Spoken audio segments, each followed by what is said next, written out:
नमस्कार, मैं रफी और आप देख रहे हैं डीएनएन इंडिया। राजस्थान विद्युत संयुक्त संघर्ष समिति की ओर से अजमेर डिस्कॉम के 17 जिलों के कार्मिकों ने निगम के निजीकरण के विरोध में धरना प्रदर्शन किया। निजीकरण के विरोध सहित पुरानी पेंशन योजना लागू करने, जीपीएफ कटौती चालू करने और सीपीएफ कटौती बंद करने की मांग भी की। राजस्थान विद्युत संयुक्त संघर्ष समिति की ओर से अजमेर डिस्कॉम के 17 जिलों के कार्मिकों ने निगमों के निजीकरण के विरोध में धरना देकर प्रदर्शन किया है। निजीकरण के विरोध सहित पुरानी पेंशन योजना लागू करने, जीपीएफ कटौती चालू करने और सीपीएफ कटौती बंद करने की मांग की है। भारतीय मजदूर संघ के अजमेर संभाग के संगठन मंत्री विनीत कुमार जैन ने बताया कि अजमेर डिस्कॉम के कार्मिक अजमेर डिस्कॉम मुख्यालय पंचशील पर एकत्रित हुए हैं, धरना देकर प्रदर्शन कर रहे हैं। यहाँ वक्ताओं ने संबोधित करते हुए कहा कि ये धरना प्रदर्शन विद्युत निगमों के निजीकरण के विरोध में है और कर्मचारियों की मांगों के समर्थन में किया जा रहा है। इससे सभी को एकजुट रहना है। निजीकरण की इस लड़ाई में आम जनता विद्युत मजदूर के साथ है। मजदूरों ने यदि ठान लिया तो किसी भी सूरत में निजीकरण नहीं हो सकता। राज्य सरकार को विद्युत विभाग में नई भर्तियां खोलनी ही पड़ेगी। सरकार का बेरोजगारों को रोजगार देने का वादा पूरा करना होगा। हर हाथ को काम तभी दिया जा सकता है। जहां इस प्रदर्शन में अजमेर डिस्कॉम क्षेत्राधीन अजमेर, ब्यावर, केकड़ी, भीलवाड़ा, शाहपुरा, नागौर, डीडवाना, कुचामन, सिक्कर, झुंझुनू, नीमका थाना, बांसवाड़ा, डूंगरगढ़, चित्तौड़गढ़, उदयपुर, राजसमंद, प्रतापगढ़ तथा सलूम्बर जिले से कर्मचारियों ने इस धरना प्रदर्शन में हिस्सा लिया। राजस्थान विद्युत संयुक्त संघर्ष समिति के आह्वान पर 29 नवंबर को भी प्रदर्शन किया गया था, जिसके तहत विद्युत विभाग के जिला व वर्त कार्यालयों के समस्त कर्मचारियों व अधिकारियों द्वारा कार्य बहिष्कार किया गया और जिला कलेक्टर के माध्यम से मुख्यमंत्री और राजस्थान सरकार के नाम ज्ञापन सौंपा गया था। ओपीएस की राजस्थान के सारे कर्मचारियों को ओपीएस लागू हो गई है। गहलोत सरकार ने लागू की थी, लेकिन हमारे विद्युत विभाग के अभी तक लागू नहीं की है और निजीकरण की सबसे बड़ी मांग है। तो इसलिए हम आज यहाँ इकट्ठे हुए हैं। नेक्स्ट प्रदर्शन हमारा जयपुर में है और हम किसी भी शर्त पर निजीकरण नहीं होगा। हमें पूरे राजस्थान 500 बिजली कंपनी के कर्मचारी एकत्रित होकर और आगे भी कदम उठाएंगे। फिर हमारी संघर्ष समिति बनी हुई है, वो जो भी निर्देश देगी हम मर्मंत्री के लिए तैयार है, लेकिन निजीकरण किसी भी सूत्र में नहीं है। विद्युत राजस्थान के बैनर तले आज अजमेर डिस्कॉम मुख्यालय पर संयुक्त संघर्ष समिति अजमेर डिस्कॉम के द्वारा 17 जिलों के लगभग 10,000 कर्मचारियों ने आज इस धरने में अपना समर्थन दिया है और 5 से 6,000 कर्मचारी आज इस धरने में शामिल होने के लिए अपने कोने कोने से पूरे प्रदेश के हमारे डिस्कॉम मुख्यालय के 17 जिलों से यहाँ पधारे हैं। कर्मचारियों की जो मुख्य मांग है, निजीकरण बंद करो, ठेका प्रथा समाप्त करो, जीपीएफ नंबर आवंटित करो और स्थायी कर्मचारी के 40,000 पदों पर भर्ती करें और जो हमारी अन्य मांगे हैं ये सब पूर्ति करने के साथ जो इंटर डिस्कॉम कर्मचारियों के हस्तांतरण के लिए सरकार ने सहमति दी है, तो इंटर डिस्कॉम ट्रांसफ़र भी हो। इन सभी मांगों को लेकर ये विशाल धरना दिया जा रहा है। इस धरने में एक रैली निकाली जाएगी जो कि यहाँ से लेकर डिस्कॉम मुख्यालय से लेकर बजरंगगढ़ चौराहे तक जाएगी और मुख्यमंत्री के नाम ज्ञापन संयुक्त संघर्ष समिति। अभी कौन आया सर अंदर? आज के इस धरने में हमारे अखिल भारतीय विद्युत मजदूर महासंघ के पदाधिकारी, राष्ट्रीय अध्यक्ष मधुसूदन जोशी, सुशील जैन, महामंत्री राजस्थान विद्युत श्रमिक महासंघ, राजस्थान भारतीय मजदूर संघ के एवं राजस्थान इंटर C2 और जो हमारे 18 यूनियन है, राजस्थान तकनीकी कर्मचारी एसोसिएशन के पूरे अजमेर डिस्कॉम के जो पदाधिकारी हैं और अन्य यूनियन, मंत्रालय कर्मचारी संघ, अधीनस्थ कर्मचारी संघ, लेखा शाखा के कर्मचारी संघ, पावर इंजीनियर एसोसिएशन, इन सभी के पदाधिकारी और कर्मचारी साथी जिले के कोने कोने से पधारे हैं। संयुक्त संघर्ष समिति इनका तहे दिल से इस भयंकर सर्दी में अजमेर आने पर स्वागत करती है, अभिनंदन करती है। आज का ये प्रदर्शन पूरे राज्यव्यापी है और राज्यव्यापी पूरे 60,000 मजदूर बिजली में काम कर रहे हैं। उनका निजीकरण के खिलाफ एक बहुत बड़ा संघर्ष है। सरकार ने एक तरफ तो भर्तियाँ करी, 60,000 लोगों को भर्ती किया, उसके बाद इन्होंने इसी वालों को ठेके देना चालू किए। आज छोटे से छोटा काम एक ठेके के नाम से पूरे राजस्थान को देने जा रहे हैं। तो हमारा ये स्पष्ट कहना सरकार से कि ये भ्रष्टाचार क्यों? क्योंकि अगर आप निजीकरण की तरफ पैसा देते हो, ठेकेदारी पैसा लेगा तो मजदूर से क्या काम लोगे? राजस्थान सरकार के कृषि विभाग के कृषि प्रौद्योगिकी प्रबंधन अभिकरण आत्मा योजना अंतर्गत 7 दिवसीय अंतर्राज्यीय कृषक भ्रमण कार्यक्रम के अंतर्गत जिला प्रमुख सुजीत कमल पढ़ाना ने बस को हरी झंडी दिखाकर रवाना किया।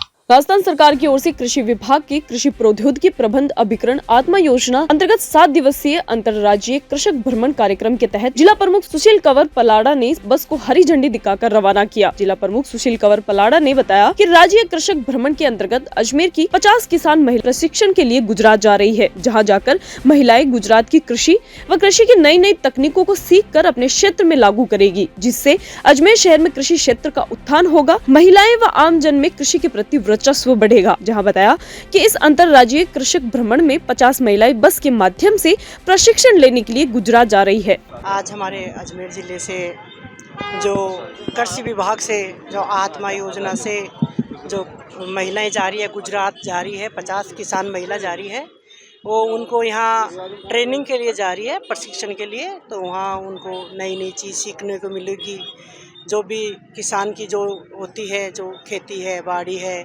और भी नई नई चीज़ें उनको सीखने को लिए मिलेगी। इसलिए मैं सभी महिलाओं को आज हरी झंडी दिखा के मैं सभी महिलाओं को मेरी ओर से हार्दिक बधाई देती हूँ, बहुत बहुत शुभकामनाएं देती हूँ। यही कामना करती हूँ कि अच्छी तरह से ये प्रशिक्षण ले और हमारे वापस राजस्थान में आके हर किसान को ये प्रशिक्षण दे, ताकि हर किसान को विजय दिवस पूरे भारत में 16 दिसंबर को मनाया जाता है। इसी के तहत अजमेर के विजय स्मारक पर विजय दिवस मनाया गया, जिसके तहत युद्ध में शहीद हुए वीरों को याद करते हुए श्रद्धा सुमन अर्पित किए गए। विजय दिवस पूरे भारत में 16 दिसंबर को मनाया जाता है, जो 1971 में पाकिस्तान पर निर्णायक जीत का प्रतीक है, जिसके परिणाम स्वरूप बांग्लादेश का निर्माण हुआ और पूर्वी पाकिस्तान को आजादी मिली थी। इसी के तहत अजमेर के विजय स्मारक पर विजय दिवस मनाया गया, जिसके तहत युद्ध में शहीद हुए वीरों को याद करते हुए श्रद्धा सुमन अर्पित किए गए। विजय स्तंभ पर रखे हुए टैंक का मेंटेनेंस नहीं होने की वजह से सेवानिवृत्त सैनिकों सहित आमजन ने नाराजगी व्यक्त की। सेवानिवृत्त सैनिकों ने जिला प्रशासन से टैंक के रखरखाव करने के साथ ही कहा कि टैंक के मेंटेनेंस के लिए सरकार द्वारा एक बजट पास कर दिया जाए, जो बजट राशि है उसे सेवानिवृत्त सैनिकों को दी जाए, जिससे वे इस टैंक का मेंटेनेंस कर सके। साथ ही इस कार्यक्रम में अखिल भारतीय पूर्व सेना सेवा परिषद अध्यक्ष, इंडियन एक्स सर्विस लीग के अध्यक्ष कमांडर जगदीश सिंह राजावत, अजमेर के अखिल भारतीय पूर्व सैनिक परिषद के अध्यक्ष कृष्ण मुरारी मिश्रा और अखिल भारतीय पूर्व सेना परिषद के जनरल सेक्रेटरी बाल सिंह रावत के साथ पूर्व सैनिक भवानी सिंह टीबरी सहित सेवानिवृत्त सैनिक उपस्थित रहे। आज के दिन 16 दिसंबर 1971 को भारत और पाकिस्तान की लड़ाई में भारत ने पाकिस्तान के जनरल नियाजी के साथ में 93,000 सैनिकों को सरेंडर करवाया और आज के दिन विजय हासिल की। इसी को लेकर के हमारे जो 16 दिसंबर को हर वर्ष इसको विजय दिवस के रूप में मनाया जाता है और आज हम इसीलिए यहाँ पर एकत्रित होके और हमारे जो जिन्होंने सर्वोच्च बलिदान दिया था युद्ध के दौरान, आज हम उनको पुष्प अर्पित कर श्रद्धा सुमन अर्पित करके उनको याद करेंगे और उनको नमन करते हैं। और आज ही के दिन मतलब हर वर्ष इसी को मनाया जाता है। और जो है आज इसकी जो स्थिति है, जो ये टैंक देख रहे हो आप पीछे, ये भी पाकिस्तान का लिया हुआ टैंक है, जो जीता हुआ टैंक है, जिसको हम यहाँ रखा हुआ है। लेकिन आज हमारे प्रशासन की कमजोरी की वजह से आज जो इसकी दुर्गति हो रही है। जो विजय स्मारक बनाया गया है लेकिन उसका मेंटेनेंस आज कोई नहीं किया जा रहा है और हमारी संस्था के द्वारा प्रशासन को बार बार लिखित में और मौखिक कहने के बावजूद भी इसकी मेंटेनेंस नहीं की जा रही है। हम प्रशासन से ये मांग करते हैं या तो इसके मेंटेनेंस करें और या इसका बजट पास करके पूर्व सैनिकों को दे ताकि हम इसके मेंटेनेंस कर सके और हमारे इसको जो विजय जो हासिल की गई है, जो इसका स्मारक हमने बनाया गया है, उसके दुर्गति नहीं हो। और गत महापूर्व अजमेर संभाग के सबसे बड़े जवाहरलाल नेहरू चिकित्सालय के सामने संचालित श्री मेडिकल स्टोर की बड़ी लापरवाही सामने आई थी, जिसमें चिकित्सक के द्वारा दी गई दवाइयों के उलट श्री मेडिकल स्टोर ने दवाइयों का वितरण किया था, जिसके चलते आज जिला खाद्य सुरक्षा एवं औषधि नियंत्रण विभाग अजमेर ने कार्यवाही करते हुए श्री मेडिकल स्टोर को निलंबित कर दिया है। बीते गत महापूर्व अजमेर संभाग के सबसे बड़े जवाहरलाल नेहरू चिकित्सालय के सामने संचालित श्री मेडिकल स्टोर की बड़ी लापरवाही सामने आई थी, जिसमें चिकित्सक के द्वारा दी गई दवाइयों के उलट श्री मेडिकल स्टोर ने दवाइयों का वितरण किया था, जिसके चलते आज जिला खाद्य सुरक्षा एवं औषधि नियंत्रण विभाग अजमेर ने कार्रवाई करते हुए श्री मेडिकल स्टोर के लाइसेंस को निलंबित कर दिया है। सहायक औषधि नियंत्रक अधिकारी मनोज टेगोर ने बताया कि अजमेर के जिला खाद्य सुरक्षा एवं औषधि नियंत्रण विभाग ने श्री मेडिकल पर संपूर्ण प्रक्रिया का अध्ययन करने के बाद ड्रग्स एंड कॉस्मेटिक के एक्ट 65 के तहत फर्म को निलंबित करने का प्रावधान है, जिसके तहत श्री मेडिकल स्टोर को 5 दिन के लिए निलंबित कर दिया गया है। श्री मेडिकल स्टोर को 16 दिसंबर 2024 से 20 दिसंबर 2024 तक निलंबित किया गया है, जिसके तहत श्री मेडिकल स्टोर खरीद फरोख्त का काम नहीं कर सकता है। बताया कि यदि इसके उपरांत भी श्री मेडिकल स्टोर किसी तरह की कोई कार्रवाई करता है तो उस पर विभाग द्वारा प्रभावी कार्रवाई की जाएगी। बताया कि विभाग द्वारा निलंबन की कार्रवाई सबसे प्रभावी कार्रवाई है, जिसको श्री मेडिकल स्टोर पर संपादित कर दिया गया है। दरअसल गत माह पूर्व श्री मेडिकल स्टोर ने डॉक्टर का लिखा पर्चा दिखाने के बाद भी श्री मेडिकल स्टोर संचालक ने गलत इंजेक्शन बच्चे के परिजनों को थमा दिया था। परिजनों ने श्री मेडिकल स्टोर द्वारा दिए गए गलत इंजेक्शन को बच्चे को लगवाया था, जिससे 2.5 वर्षीय ख्वाहिश की गलत इंजेक्शन लगने की वजह से तबियत बिगड़ गई थी, जिसे उपचार के लिए एक निजी अस्पताल ले जाया गया। डॉक्टर द्वारा जानकारी दी गई कि गलत इंजेक्शन लगने की वजह से 2.5 वर्षीय ख्वाहिश की यह हालत हुई है। श्री मेडिकल स्टोर संचालक की लापरवाही से एक मासूम बच्चे के साथ कोई भी बड़ी दुर्घटना हो सकती थी। परिजनों ने इस पूरे मामले की शिकायत अजमेर के मुख्य चिकित्सा एवं स्वास्थ्य विभाग के अधीन आने वाले कार्यालय जिला खाद्य सुरक्षा एवं औषधि नियंत्रण विभाग में की और ऐसे लापरवाह श्री मेडिकल स्टोर संचालक का लाइसेंस रद्द करने की मांग की गई थी। उसी के चलते सहायक औषधि नियंत्रक अधिकारी मनोज टेगोर ने प्रभावी कार्यवाही करते हुए श्री मेडिकल स्टोर के लाइसेंस को 5 दिन के लिए निलंबित कर दिया है, जिससे इस प्रकार से लापरवाही पूर्वक कार्य करने वाले मेडिकल स्टोर संचालकों पर लगाम लगेगी। वहीं प्राप्त जानकारी के अनुसार अजमेर शहर में इस प्रकार का मामला है जब किसी मेडिकल स्टोर संचालक पर इस प्रकार की कार्रवाई विभाग द्वारा की गई है और 5 दिवस के लिए मेडिकल स्टोर के लाइसेंस को रद्द किया गया है। जेएलएन पे हमें एक शिकायत प्राप्त हुई थी, जिसमें कुछ दवाइयां जो डॉक्टर के प्रिस्क्रिप्शन में ली गई थी वस्तुतः उससे उलट कुछ दवाइयां उनकी तरह दी गई थी, जिस पर हमारे औषधि नियंत्रण अधिकारी द्वारा जांच की गई और जांच में जो बिंदु पाए गए और उन्होंने उसकी तरह जो जवाब दिया उसका अध्ययन करने के बाद ड्रग एंड कॉस्मेटिक एक्ट के नियम 65 में फर्म को निलंबित करने का प्रावधान है। तो फर्म को हमने 5 दिन के लिए निलंबित किया है, दिनांक 16/12 से 20/12 तक। इन दौरान वो फर्म खरीद फरोख्त का कोई भी व्यापारिक कार्य नहीं कर सकती है। ये सजा उसको दी है और अगर इसके उपरांत वो कोई दूसरी कार्रवाई करता है तो फिर जो दूसरी जांच होगी, जो सजाएं आएंगी उन पर प्रभावी कार्रवाई। ये सबसे प्रभावी कार्रवाई है ड्रग एक्ट की जो हमने संपादित कर दी। सर, ड्रग एक्ट के तहत 65 के नियमावली के तहत आपके विभाग ने कार्यवाही की। सर, इसके तहत दुकान के ऊपर कोई नोटिस वगैरह चस्पा किया? इसमें प्रावधान ये है कि दुकान पे जो उसका घर का एड्रेस और दुकान का एड्रेस, क्योंकि हम लाइसेंस दुकान को प्रोमाइसेस को देते हैं, उस पर रजिस्टर्ड पोस्ट से और ऑनलाइन तरीके से दोनों जगह उसको नोटिस दिया जाता है और उसमें इतना समय दिया जाता है कि वो नोटिस को प्राप्त होने के बाद उस एक्ट को इम्प्लीमेंट करने के लिए उसके पास समय हो, तो वो हमारे पास कार्रवाई और हमने संपादित की। सर, विभागीय कार्यवाही यदि किसी दुकान के ऊपर होती है और वो अपनी दुकान के ऊपर किसी और प्रकार का इश्तिहार लगा करके और जनता को बताना चाहता है तो उसके तहत भी कोई प्रावधान या कार्यवाही? अगर वो दुकान बंद है और वो क्रय विक्रय नहीं कर रहा है तो सरकार के आदेश की पालना अगर उसने कर ली है तो वो जो दूसरा इश्तिहार है वो इस कानून के दायरे में नहीं आता जी। हमारे कानून में अगर उसने दुकान का व्यवसाय नहीं किया है तो उसने सरकार की कानून को मान लिया है, तो इसलिए वो सजा मिलने के बाद उसको दूसरी दुकान खुलने के। यहाँ रुकते एक छोटे से ब्रेक के लिए, जल्द हाजिर होंगे खबरों के नए सफर के साथ।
Excited?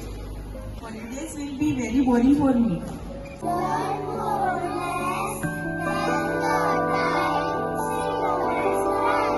I opt for using black rice and sugar. This black rice has a very unique flavor.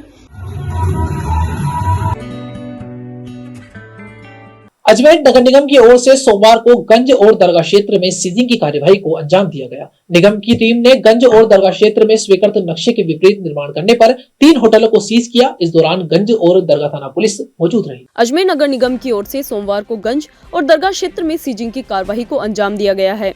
निगम की टीम ने गंज और दरगाह क्षेत्र में स्वीकृत नक्शे के विपरीत निर्माण करने पर 3 होटल को सीज किया है। इस दौरान गंज और दरगाह थाना पुलिस मौजूद रही। नगर निगम अधिशासी अभियंता धर्मेंद्र आनंद, अतिक्रमण प्रभारी डॉक्टर रविश सामरिया के नेतृत्व में टीम ने सोमवार को गंज और दरगाह थाना क्षेत्र में सीजिंग की कार्रवाई की है। अधिशासी अभियंता धर्मेंद्र आनंद ने बताया कि गंज थाने के सामने एक होटल को सीज किया है और होटल मालिक ने G+2 की स्वीकृति ले रखी थी, लेकिन होटल को स्वीकृत नक्शे के विपरीत जाकर G+4 बना लिया, जिसको देखते हुए कार्रवाई की गई है। इसके साथ ही शोभराज होटल के पीछे भी एक होटल को सीज किया गया है। होटल मालिक ने होटल के लिए G+2 का नक्शा स्वीकृत करवा रखा था, लेकिन G+4 निर्माण करवाने पर कार्रवाई की गई है, जहां बताया जा रहा है कि होटल मालिकों को पूर्व में भी नोटिस दिया गया था। देखिए, आज नगर निगम की अवैध निर्माण शाखा के द्वारा जो बिल्डिंग्स है, 3 बिल्डिंग्स है, इनके ऊपर कार्रवाई की गई, जो कि अवैध रूप से निर्मित है, जिसके अंदर कुछ में G+2 स्वीकृति थी और उसके अलावा उन्होंने फ्लोर बना रखे थे। इसके अलावा सेटबैक को भी कवर कर रखा था। इस तरह की नगर निगम की अवैध निर्माण शाखा के द्वारा कार्रवाई की गई है। इसमें दरगाह पुलिस और गंज पुलिस की भी हमने मदद ली थी। उनके साथ रह करके जाब्ते की मदद से इनको सीज किया गया। गंज थाने के सामने मीनाक्षी कमर सिसोदिया G+2 का व्यावसायिक स्वीकृत था, उसके विपरीत G+4 व्यावसायिक बना लिया गया था, जिसे सुनवाई करते हुए आज सीज कर दिया गया है। दूसरा, साजिदा बेगम के नाम से गंज शोभराज होटल के पीछे G+2 और सर्विस फ्लोर व्यावसायिक स्वीकृत था, जिसमें 1.5 मीटर का सेटबैक था।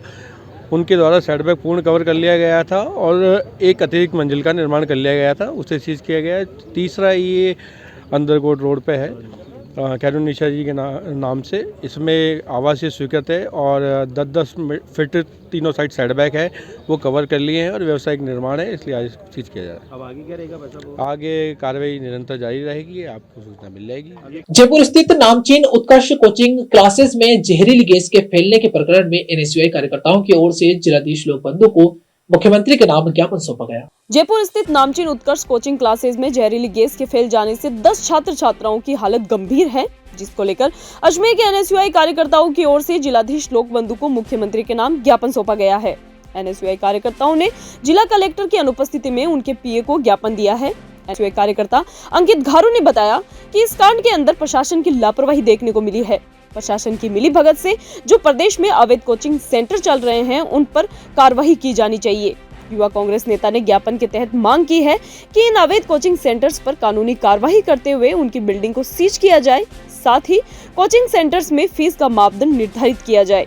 जयपुर की कोचिंग सेंटर में जो कांड हुआ है, उस पर कड़ी से कड़ी कार्रवाई करते हुए निष्पक्ष जांच की जानी चाहिए। जहां बताया जा रहा है कि ज्ञापन देने के लिए NSUI कार्यकर्ताओं को पुलिस प्रशासन रोकने का प्रयास कर रही थी, जिस पर NSUI कार्यकर्ताओं ने नाराजगी जताई। कहा, ऐसी हरकत NSUI कार्यकर्ता कभी भी बर्दाश्त नहीं करेंगे। कल जयपुर स्थित उत्कर्ष क्लास कोचिंग सेंटर है, जिसमें जहरीली गैस फैल जाने से 10 छात्र छात्राओं की गंभीर हालत है, उसको लेकर आज हम जिला कलेक्टर महोदय अजमेर को ज्ञापन देना है मुख्यमंत्री के नाम।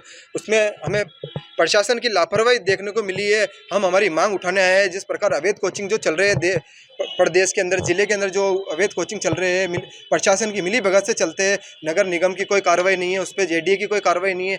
उसको हम हमारी मांग उठाने आए हैं कि उन पर कार्रवाई करें। जो भी अवैध कोचिंग चल रहे हैं, जो भी ये कोचिंगों के नाम पर अवैध वसूली करते हैं, फीस की एक निर्धारित की जाए सरकार द्वारा। ये 1-1 लाख रुपये फीस लेते हैं, कोई देख सकते हैं आप 25-25 हज़ार रुपये फीस लेते हैं। एक आम छात्र, पढ़ने वाला छात्र इतनी फीस कहाँ से भरेगा? उसको लेकर भी हमारी ये मांग है। और ये जो अभी जो घटना हुई है जयपुर के अंदर, जहरीली गैस फैल जाने से 10 लोग घायल है, 10 छात्र घायल है, उसको लेकर आज हमारी मांग लेके आए। आने वाले समय में भी अगर ऐसी घटना ना हो, उसको लेकर हम हमारी मांग लेकर आए हैं कि इस पर कड़ी से कड़ी एक जांच एजेंसी बनाकर इन पर जांच की जाए और जो भी अवैध वसूल जो कोचिंग चला रहे हैं उन पर जल्द से जल्द निष्पक्ष जांच करके इन पे कानूनी कार्रवाई करके इनकी जो बिल्डिंग है, जो कोचिंग सेंटर है, उनको सीज किया जाए। उसको लेकर आज हम जिला कलेक्टर को ज्ञापन देना है, लेकिन यहाँ जिला कलेक्टर मौजूद नहीं है, कोई भी प्रशासन का अधिकारी मौजूद नहीं है, इसलिए हमने PA को ज्ञापन दिया है। और आप देख सकते हैं बाहर हम शांतिपूर्वक ज्ञापन देने आए थे। पुलिस प्रशासन द्वारा हमें किस प्रकार रोका जा रहा है, एक आम छात्र को किस प्रकार रोका जा रहा है, धक्का दिया जा रहा है, ये कहीं ना कहीं छात्रों के साथ खिलवाड़ है। इस तरीके का भजन लाल सरकार में छात्रों के साथ खिलवाड़ देखने को मिल रहा है। नहीं तो इस तरह की घटना हम कतई बर्दाश्त नहीं करेंगे। नसीराबाद स्थित रामसर गांव में लोगों द्वारा गोवंश को ट्रैक्टर के पीछे बांधकर घसीटने के प्रकरण में गोरक्षक दल की ओर से जिला कलेक्टर लोकबंधु को ज्ञापन सौंपा गया। वहीं रिपोर्टकर्ता को सुरक्षा देने की मांग को लेकर भी एसपी से गुहार लगाई गई। नसीराबाद स्थित रामसर गांव में विशेष समुदाय के लोगों द्वारा गोवंश को ट्रैक्टर के पीछे बांधकर घसीटने के प्रकरण में गोरक्षक दल की ओर से जिला कलेक्टर लोकबंधु को ज्ञापन सौंपा गया है। वहीं रिपोर्टकर्ता को सुरक्षा देने की मांग को लेकर एसपी से गुहार लगाई गई है। गोरक्षक दल नारेबाजी करते हुए जिला कलेक्ट्रेट पहुंचे और अपनी मांगों को लेकर जिलाधीश लोकबंधु को ज्ञापन सौंपा है। गोरक्षक दल के कार्यकर्ताओं ने बताया कि 13 दिसंबर को विशेष समुदाय के लोगों द्वारा गोवंश को ट्रैक्टर के पीछे बांधा गया और उन्हें घसीटा गया। ऐसे कृत्य को गोरक्षक दल कभी भी बर्दाश्त नहीं करेगा। यदि ऐसे मामले की पुनरावृत्ति होती है तो इसके लिए गोरक्षक दल उग्र आंदोलन करेगा। इस प्रकरण में 2 आरोपियों को पुलिस ने गिरफ्तार कर लिया है, वहीं 1 आरोपी शेष है, जिसके लिए गोरक्षक दल पुलिस प्रशासन से उस आरोपी को गिरफ्तार करने की मांग कर रहा है। गोरक्षक दल ने चेतावनी देते हुए कहा कि यदि शेष आरोपी को जल्द से जल्द गिरफ्तार नहीं किया गया तो गोरक्षक दल आने वाले दिनों में जिला कलेक्ट्रेट के बाहर धरना प्रदर्शन करेगा। बताया कि विशेष समुदाय के लोगों द्वारा जानबूझकर ये कृत्य किया गया है, वही इस प्रकरण को अंजाम दिया गया है, जिसके तहत एक गाय की हत्या भी हो चुकी है और दूसरी गाय गंभीर रूप से घायल है। नाराजगी ये है कि ऐसी घटना की पुनरावृत्ति कभी नहीं हो। जो विशेष समुदाय के लोग जिन्होंने जानबूझकर ये कृत्य किया है, जो ट्रैक्टर के बांध के गोवंश को घसीटा है, ये हिंदू समाज कभी बर्दाश्त नहीं करेगा। अगर ऐसी पुनरावृत्ति होती है तो उग्र आंदोलन करेगा, बंद करेगा, विरोध करेगा, धरना प्रदर्शन सब करेगा। और जो आरोपी है उनको कठोर से कठोर सजा दी जाए। इसमें 1 आरोपी शेष है, उसको पुलिस से निवेदन है कि जल्दी से जल्दी गिरफ्तार किया जाए। अगर गिरफ्तार नहीं किया जाता है तो 5 दिन बाद यही आंदोलन करेंगे, धरना प्रदर्शन करेंगे, कलेक्टर महोदय के गार बाहर करेंगे। सर मामला रामसर गांव का है, नसीराबाद के पास रामसर गांव है, वहाँ का है। वहाँ के 3 मुस्लिम भाइयों ने मिलकर गौवंश को ट्रैक्टर के पीछे बांध के घसीटा, उनको मारने की नीयत से। तो हम ये ज्ञापन देने आए हैं कलेक्टर साहब को, उन अपराधियों के खिलाफ सख्त से सख्त कार्रवाई की जाए, उनको कड़ा से कड़ा दंड दिया जाए। और जो जिस रिपोर्ट करता भाई है सूरज रेगर, उसकी नसीराबाद में राजस्थान पुलिस का स्लोगन आम जन में विश्वास और अपराधियों में भय फेल हुआ है, जहां पुलिस विभाग को शर्मसार कर देने वाला मामला सामने आया है। नसीराबाद में राजस्थान पुलिस का स्लोगन आम जन में विश्वास, अपराधियों में भय फैला हुआ है, जहां पुलिस विभाग को शर्मसार कर देने वाला मामला सामने आया है। नसीराबाद सिटी थाना दिनों दिन सुर्खियों में आता नजर आ रहा है। आपको बता दें कि पूरा मामला नसीराबाद सदर थाना क्षेत्र का है, जहां नसीराबाद सिटी थाने में तैनात हेड कांस्टेबल सुरेश मीणा और कांस्टेबल नरेश मीणा ने नशे में धुत होकर अजमेर रोड स्थित एक रेस्टोरेंट पर जाकर रेस्टोरेंट कर्मचारियों के साथ मारपीट करने पर उतारू हो गए। रेस्टोरेंट कर्मचारी से गाली गलौज करते हुए रेस्टोरेंट को बंद करने की धमकी दी। रेस्टोरेंट कर्मचारियों ने बताया कि सिटी थाने में तैनात 2 पुलिसकर्मी नशे की हालत में कार में सवार होकर रेस्टोरेंट पर आए और रेस्टोरेंट के बाहर लगे पिलर पर जोरदार टक्कर मार दी, जिससे रेस्टोरेंट के बाहर लगे लोहे का पिलर पूरी तरीके से क्षतिग्रस्त हो गया। नशे की हालत में धुत पुलिस कर्मियों ने रेस्टोरेंट के कर्मचारियों को रेस्टोरेंट पर नॉनवेज बनाने और शराब की बोतल की डिमांड की। रेस्टोरेंट कर्मचारियों ने जब नशे में धुत पुलिस कर्मियों को रेस्टोरेंट पर शराब न मिलना और नॉनवेज नहीं बनाने की बात कही तो नशे की हालत में पुलिस कर्मी ने कहा कि मैं पुलिस में हूं और मुझे शराब की बोतल दो, मुझे लाकर देनी ही पड़ेगी। तब जाकर रेस्टोरेंट कर्मचारियों ने इस मामले की जानकारी संबंधित थाने को दी। उससे पहले ही head constable Suresh, constable Naresh Meena अपनी कार में बैठकर रेस्टोरेंट से फरार हो गए। सिटी थाने के नसीराबाद सिटी थाने के 2 पुलिसकर्मी थे, सुरेश कुमार और नरेश कुमार। उन्होंने यहाँ रेस्टोरेंट पर आकर यहाँ पर आके सीधा पिलर पे गाड़ी ठोकी। उनकी गाड़ी भी डैमेज हो गई और खंभा भी डैमेज हो गया और आके बोले 1 दारू की बोतल दो और 1 किलो नॉनवेज बना कर के दो। उनको नहीं देने पर गाली गलौज करने लगे, हाथापाई करने लगे और उत्पात मचा के चले गए। फुल दूध के फुल। खबरों के सफर में अभी सिर्फ इतना ही, फिर हाजिर होंगे खबरों के नए सफर के साथ। तब तक के लिए दीजिए इजाजत, नमस्कार।